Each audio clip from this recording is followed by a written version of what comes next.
right to it. So first of all, most of what I'm going to say tonight is going to be heavily influenced by the amount of prescription drugs that I've been taking over the last 3 days to get my body healthy enough to get here tonight. And so if I fall out, just nudge me and I'll be right back at it. But I have been sick for a few days, but you know, what better crowd to prove your recovery than to be in front of you all tonight. So this is a very important issue. You know, clearly this is no longer this left-wing socialist conspiracy that the government is looking to sell itself off to private groups. They're doing it, right? So this is something that we don't have to wrestle over anymore.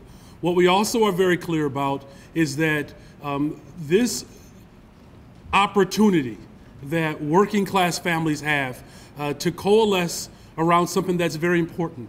And that's about making sure that folks have a little bit of dignity and respect as they show up to work every single day, and every so often they can take their children on vacation. To have a labor movement that coalesces around those central themes about what families deserve is so critical because we've been abandoned by both political parties. And we should not be afraid to call out both political parties for their failure to stand up for working class families.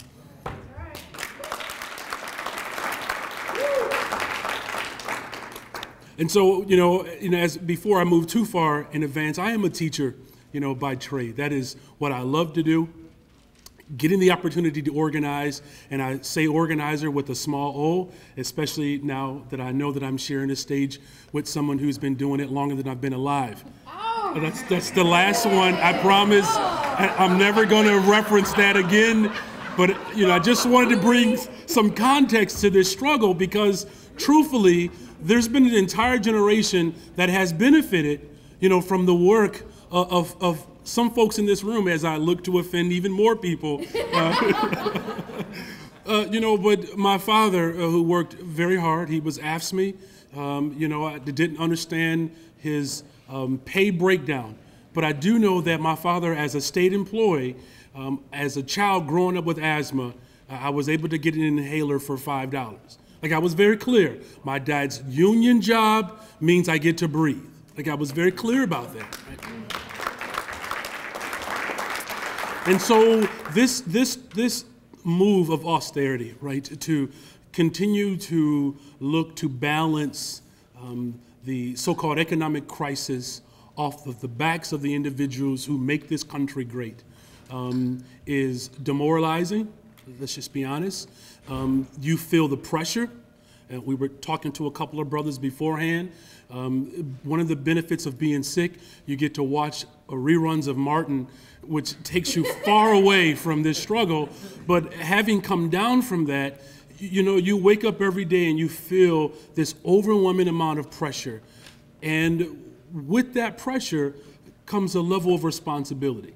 And here's what that responsibility entails, especially those of us as unionists, is that as unionists, we cannot be afraid, and as we do tonight, to bring up what is very obvious, that these policies are racist.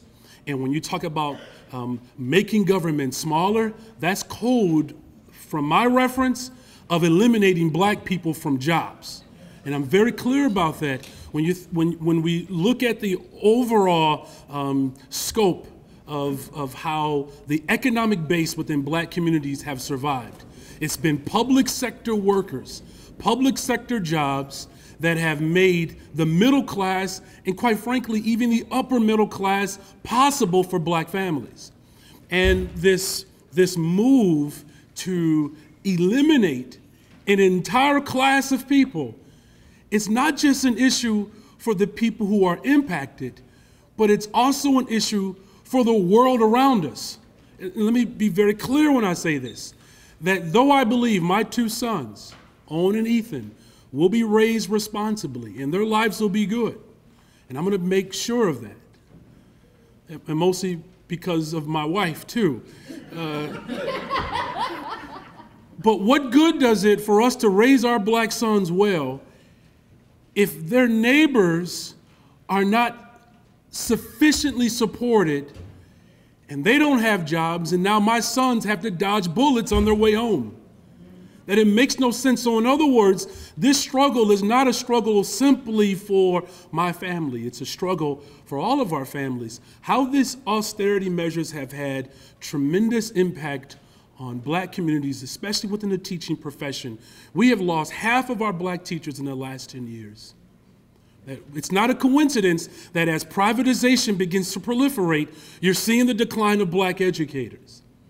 This is a very ominous trend. Again, this is an overall threat to the economic base of these communities. And then when you think about the prestige of being a teacher, that is being eliminated from a neighborhood, from communities of colors across the city. And so that this is definitely something that we are deeply concerned about. The crisis that the people who are looking to kill us and destroy us constantly use that term to create this false sense of panic. That somehow if we don't do something right away, if we don't do something dramatic, and then all hope is going to be lost.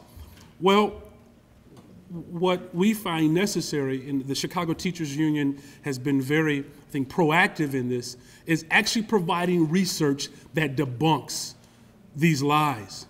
You know, because it's one thing, you all, when we have a good message.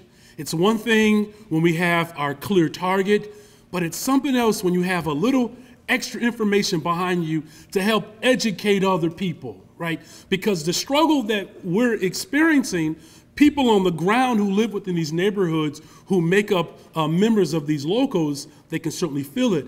But it is not an issue of concern until the folks who are not necessarily feeling that overall impact are brought into this conversation. So we need to be able to make a connection. My sister, Evelyn, who is a letter carrier, we need to make a connection that if Evelyn is no longer working, that affects her children. That if I'm not teaching, that not only affects my children, but it affects the people around. Something that, you know, as I come to some level of peroration, that, you know, what's most disheartening, you all, about this struggle is it's not so much of our enemies who are fighting against us. It's going to be pushing our rank and file members to not be afraid to invoke and to call out racism when racism is present. That as unionists, Dr. King said it this way, the greatest potential that we do have is if the civil rights and the labor rights movement were to ever collide, its potential would be enormous. I believe he spoke this to some AFSCME folks. We have an opportunity now to build on what Dr. King stood on that balcony. When that bullet went through his face, he was very clear.